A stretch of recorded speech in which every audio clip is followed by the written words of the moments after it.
우리가 출애굽기 20장에서부터 23장까지를 보통 학문적으로는 뭐라고 얘기하냐면 계약 법전이다 그렇게 얘기해요. 이제 구약학에서 나오는 전문 용어라고 얘기할 수 있습니다. 그래서 십계명이 제일 먼저 나오고, 그리고 그 다음에 이제 21장, 22장, 23장까지 일종의 십계명을 기반으로 한 율법 조항들을 일종의 뭐 시행 규칙이라고 할까요? 뭐 그런 형식으로 사실은 지금 이 율법의 내용이 전개돼 나가고 있다라고 하는 것을 우리가 알 수 있습니다. 출애굽기 22장 21절과 그리고 23장 9절 같은 데를 보면 나그네를 보호하는 특별한 법이 있었어요. 나그네를 학대하거나 또는 푸대접하지 말라는 거예요. 왜 그러냐? 너희들도 애굽에서 사실은 430년 동안 나그네 생활을 했다는 거죠. 여러분 생각해 보면 창세기에서 마지막에 어떻습니까? 그죠? 요셉과 그리고 야곱의 아들들 그리고 그 식구들이 70명이 어디로 내려가냐면 저 애굽으로 고센 땅에 내려가서 살기 시작하는 거죠. 사실은 하나님이 약속하신 그 믿음의 조상에게 약속하신 그 약속의 땅을 떠난 겁니다. 그리고 애굽 땅에서 긴 세월을 430년이라고 하는 긴 세월을 살게 되거든요. 그게 바로 이스라엘 민족의 역사죠. 그 낯설은 애굽 땅에서 사실은 이스라엘 민족이 나그네였다는 겁니다. 그곳이 내가 갈 곳이 아니고 그곳이 내가 영원히 거주할 곳이 아니라는 거죠. 그래서 하나님께서 그 모세를 통해서 이 이스라엘 민족을 다시 구원해 내십니다. 그것을 우리가 출애굽 사건이라고 얘기하죠. 이스라엘 민족을 어디서 훈련시키고 단련시키냐면 광야의 삶 속에서 단련시키고 훈련을 시킵니다. 그게 몇 년이에요? 그게 40년이에요. 맨 마지막에 어떻습니까? 요단강을 건너서 이제 드디어 약속의 땅, 그 믿음의 땅으로 이스라엘 민족이 들어가는 거죠. 물론 그 다음에 이야기가 또 스토리가 구약에 전개되고 있지만은, 그러나 오늘 우리가 한번 그 장면을 생각해 보면 그 배경에는 뭐가 있냐면 바로 네가 거하고 있는 이 애굽 땅이 내 고향이 아니라는 거죠. 너는 약속의 땅에 가서 살아야 되고 너는 믿음의 땅에 가서 살아야 되고 하나님의 선택된 백성은 이곳이 아니라 바로 저곳을 하나님이 가르쳐 주신 바로 그곳으로 가야 된다라고 하는 것을 성경은 우리들에게 분명하게 말씀하고 있는 겁니다. 나그네의 삶이에요. 새벽 기도회 때 또 출애굽기 23장 1절에서부터 3절을 또 잠깐 얘기했었어요. 그게 뭐냐면은 다수의 사람들의 힘에 의해서 따라가지 말라는 거죠. 다수의 세력에 말하자면 우리가 따라가면서 그 의견에 동조하고 내 정체성과는 상관없이 그 다수라고 하는 보호막 속에 우리를 숨기면서 살아가려고 하는 그런 경우들이 많죠. 정의라고 하는 게, 그죠? 사실 그 속에서는 별 의미가 없는 거예요.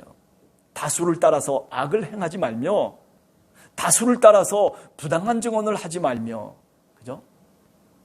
다수라고 하는 것, 이게 깨딱하면은 악이 될 수도 있고 이 다수가 깨딱하면 잘못될 수 있다라고 하는 가능성을 분명하게 율법을 통해서 우리들에게 말씀하고 있는 거예요. 소수로 할지라도 하나님의 뜻과 하나님의 정의를 나타낼 수 있다라고 하는 것. 그렇다면 분연히 일어나라는 거예요.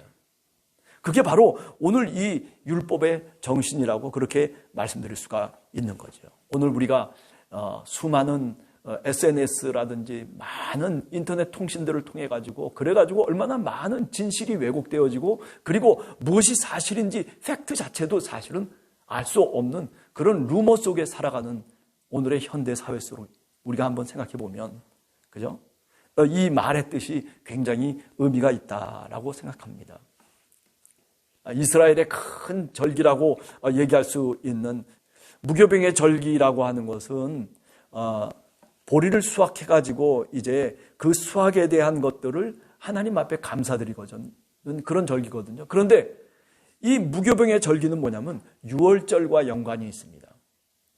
하나님이 나그네였던 우리들을 다시 부르셔서 히브리인이었던 사람들을 이스라엘 민족으로 다시 새롭게 구원해 내시고, 그리고 우리를 이제 약속의 땅에 선택된 백성으로, 하나님의 백성으로 살도록 하셨다라고 하는 이 출애굽기의 구원의 사건을 기억하는 절기가 바로 이 유월절 절기고 무교병의 절기다, 이렇게 얘기할 수가 있습니다. 무교병의 절기라고 하는 것은 이제 정착민이 돼가지고 나중에 농업을 하게 될 때에 그때의 그 절기를 지키라 해서 지금 이 무교병의 절기를 얘기하고 있는 겁니다. 하나님이 베푸신 은혜에 대한 보답으로, 그죠? 감사하는 마음으로 여호와 하나님께 제물을 드렸다라고 하는 거죠. 그렇게 드려야 될 것을 명령하고 있는 겁니다. 자, 그 다음에 두 번째 절기, 맥주절은 그럼 어떤 의미가 있는가라고 하면 이것도 역시 감사의 절기죠. 예. 이 맥주절이라고 하는 것 자체가 보리나 밀, 곡식을 수확한 것에 대한 감사를 얘기하고 있거든요. 그런데 77절이라고도 얘기해요. 77이 49. 그죠? 6월절로부터 시작해서 50일이 지나고 난 다음에 하나님께 다시 수확한 것에 대한 그 감사의 예물을 드리는 절기가 바로 이 맥주절이죠. 그래서 우리가 신약 성경에 나오는 오순절이라고 하는 게, 그죠? 50이라고 하는 뜻 아닙니까? 그게 77절을 의미하고 이 맥주절을 의미하는 겁니다.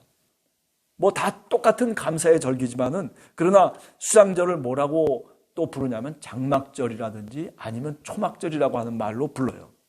이건 뭐냐면 40년간 이스라엘 백성들이 광야 생활을 했던 것을 기억하면서 그 광야 생활 속에서 하나님이 불기둥, 구름기둥으로 인도하시고, 그리고 천막을 쳤다가 다시 천막을 접고, 천막을 쳤다가 다시 천막을 접고 하는 그 천막절기, 그것을 기념해서 감사함으로 절기를 지키는 것이 바로 이 수장절이다라고 그렇게 말씀드릴 수 있습니다. 여기 오늘 이야기하고 있는 이 무교병 절기라든지 또는 맥주절이라든지 수장절이라고 하는 것은, 그러니까 가나안 땅에 이스라엘 백성들이 이제 정착하고 난 다음에 가장 먼저 불렀던 절기의 이름이 바로 이 이름이다라고 하는 것을 여러분들이 한번 아시면 좋겠다 생각합니다. 자, 그러면서 저는 23장 18절 19절에 나오는 내용 가운데 한번 이런 내용을 생각해 봅니다. 네 토지에서 처음 거둔 열매에 가장 좋은 것을 가져다가 너의 하나님 여호와의 전에 드릴지니라. 그저 아무렇게나 하나님 앞에 예물을 드리라, 이런 얘기가 아니죠. 내가 땀 흘리고 수고한 것 가운데서 하나님께 드려라라고 얘기할 때 그냥 뭐 이것도 드려도 되고 저것도 드려도 된다라고 하는 그런 의미가 아니라 마음과 뜻과 정성을 다해서 하나님께 드릴 것을 지금 얘기하고 있는 거죠. 하나님에 대한 간절한 마음을 갖고 사실은 신앙생활을 하고 교회 생활을 하는 것이 그게 당연한 것입니다. 가나안 땅에 들어가서 이제 구원받은 하나님의 백성으로 살아갈 때에 그런 태도와 그런 자세와 마음을 하나님께서 지금 말씀하고 있는 겁니다. 내용들을 한번 가만히 생각을 해보면 그것은 우선 첫 번째로 뭐냐면 십계명에 나오는 것처럼 여호와 하나님을 마음과 뜻과 정성을 다해서 예배하라는 거예요. 여호와 하나님, 유일하신 하나님, 그분 하나님을 우리가 예배하고 그분 하나님을 사랑하는 것. 어떻게 사랑해요? 마음과 뜻과 정성을 다해서 하라고 그렇게 구약 성경 율법을 통해서 우리들에게 하나님이 말씀해 주시고 있다라고 하는 거죠. 오늘 우리가 이 출애굽기 20장에서부터 23장의 내용들을 여러분들이 읽어보면 알겠지만은 하나님을 어떻게 사랑할 것이냐라고 하는 것을 우리들한테 잘 이야기하고 있습니다.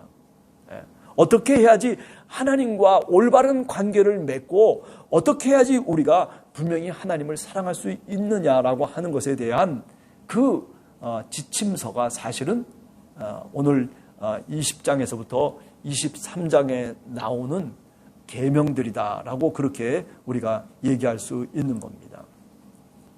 자, 이런 점에서 십계명 이후에 나오는 여러 가지 율법의 이야기들은 결국 뭐냐면은 여호와 하나님을 사랑한다라고 하는 것에 대한 증거로서 우리가 그렇게 행동하는 거예요. 나는 주님을 사랑합니다. 어떻게 표현할 거예요? 그냥 말로만 표현하는 것이 아니라, 말로만 고백하는 것이 아니라 내 삶을 통해서, 내 행위를 통해서 그렇게 하나님 앞에 나타내 보이라는 거죠. 그렇게 삶을 살라는 거예요. 그런데 사람이 살아가지 못하잖아요. 이런 법률 조항이 없으면, 이런 계명을 하나님이 주지 않았으면, 모세를 통해서 주지 않았으면 어떻게 하나님을 잘 섬겨야 되는지, 어떻게 하나님을 사랑하면서 우리가 이 땅에서 살아가야 되는지 우리가 방향을 잡을 수 없고, 그 방법을 우리가 분명히 터득할 수가 없다는 거죠. 그런 의미에서 이 율법의 조항들 하나하나는 뭘 의미하는 거냐면, 여호와 하나님을 사랑하는 구체적인 방법들을 우리들에게 제시하고 있는 겁니다. 일종의 지침서라고 얘기할 수 있죠. 일종의 매뉴얼인 거예요. 하나님의 택한 백성으로 살아가는 데 있어서 어떻게 살아가야 됩니까? 라고 물으면서 답이 애매모호해지는 사람들에게 신앙의 삶을 어떻게 해야 됩니까? 라고 물으면서 그 답을 제대로 찾지 못하는 사람들에게 사실은 그 답을 주려고 지금 이 계명과 율법을 하나님께서 모세를 통해서 이스라엘 민족에게 주고 있다라고 하는 것을 우리가 분명히 알아야 됩니다. 이스라엘 백성들이 출애굽을 하고 난 다음에 약속의 땅으로 들어가서 가장 하나님이 염려했던 것은 뭐냐면 다른 신들을 섬기는 거예요. 아니, 믿음 생활을 하고 그리고 믿음의 백성으로, 정말 하나님의 백성으로 그 땅에서 거하고 있음에도 불구하고 하나님이 염려하는 것은 다른 신을 섬기는 거예요. 오늘날로 얘기하면 예수 그리스도를 믿는다라고 얘기하면서도 뭔가 예수님에게 마음을 뺏긴 것이 아니라 돈에게 마음을 뺏기고, 그리고 어떤 권력의 마음이 뺏기고, 그리고 그야말로 내 마음 속에 다른 가치를 지니고 더 우선적인 가치를 놓고 먼저 그의 나라와 그의 의를 구하는 것이 아니라 그것은 내팽겨 쳐버리고, 그리고 내 뜻대로 내 마음대로 내가 내 신을 만들어서 그래가지고 살아가는 사람들. 신념은 강할지 모르지만은 그러나 신앙심은 없는 사람들. 어쩌면 오늘 우리 교회의 모습이, 우리 한국교회의 모습이 이런 모습으로 잘못 탈바꿈하고 있는 것은 아닌가라는 생각을, 그런 염려를 사실은 하게 되는 것이죠. 아니, 우리 자신에 대해서도 마찬가지예요. 신앙생활을 몇십 년 했습니다. 신앙생활을 하면서 나는 이렇습니다 라고 얘기하는 많은 사람들이 정말 하나님이 원하는 믿음을 갖고 살아가고 있느냐라고 하는 것은 한 번 더 다시 물어봐야 된다라고 하는 겁니다. 예수 그리스도를 대적했던 바리새파 사람들, 율법학자들, 어떤 사람들이었습니까? 사실은 율법이라고 하는 것, 권력이라고 하는 것을 우상으로 섬겼던 사람들이에요. 그래서 고르반이라고 얘기하잖아요. 그저 율법 조항은 있는데, 그래서 어떻게 한다라고 하는 거, 어떻게 해야 된다라고 하는 것은 아는데 뻔히 알면서도 다른 방식으로 믿으려고 하는 거예요. 아니, 어려움이 있을 때 기도해야 된다는 걸 아는데, 그런데 다른 방식으로 신앙을 다시, 기도라는 것을 다른 걸로 대체해 놓는 거죠. 아니, 믿음을 갖고 살아야 된다는 건 아는데, 그리고 저 악을 향해서 저항하고 그리고 죄악을 이겨낼 수 있는 그런 성령의 충만함을 내가 받아야 된다는 것을 아는데, 그런데 다른 방식으로 그것을 해소시키려고 하는 거예요. 그러니까 본질적인 데에 사실은 들어가서 신앙생활을 해야 되고, 그리고 그렇게 믿음을 가져야 됨에도 불구하고 그 본질을 왜곡시켜가지고, 그래서 예수님을 대적했던 많은 바리새파 사람들, 뭐 율법학자라고 하는 사람들 어떻습니까? 예수님께 나와가지고 부자 청년이 묻잖아요. 또는 율법학자가 나와가지고 예수님께 물어요. 아유, 어떻게 해야 되겠습니까? 구원을 받으려면 영생이 어떻게 해야 되겠습니까? 라고 얘기할 때 답을 왜 몰라요? 알죠. 율법을 행하라는 걸 왜 몰라요? 다 알아요. 그런데 문제는 뭐냐면 예수님이 한 가지 더 지적하죠. 그게 뭐냐면, 네가 재물이 많이 있으니, 그러니 그 재물을 가난한 사람들에게, 이웃 사랑을 얘기하는 거예요. 가난한 사람들에게 네가 나눠주고 나를 따르라. 그랬더니 율법학자와 그리고 부자 청년이 예수님을 떠나버리고 말았어요. 아니, 신앙의 본질을 잘못 짚은 거죠. 그죠? 이웃 사랑이라고 하는 것을, 그것을 다른 식으로 계속 자기 나름대로 왜곡시키면서 신앙생활을 해버린 거예요. 예수님이 제자들에게 또는 베드로에게 묻습니다. 베드로가 어떻게 해야지 용서를 해야 됩니까? 야, 7번씩 70번이라도 용서하라. 그렇게 말씀하신단 말이에요. 답이거든요. 용서하라는 거거든요.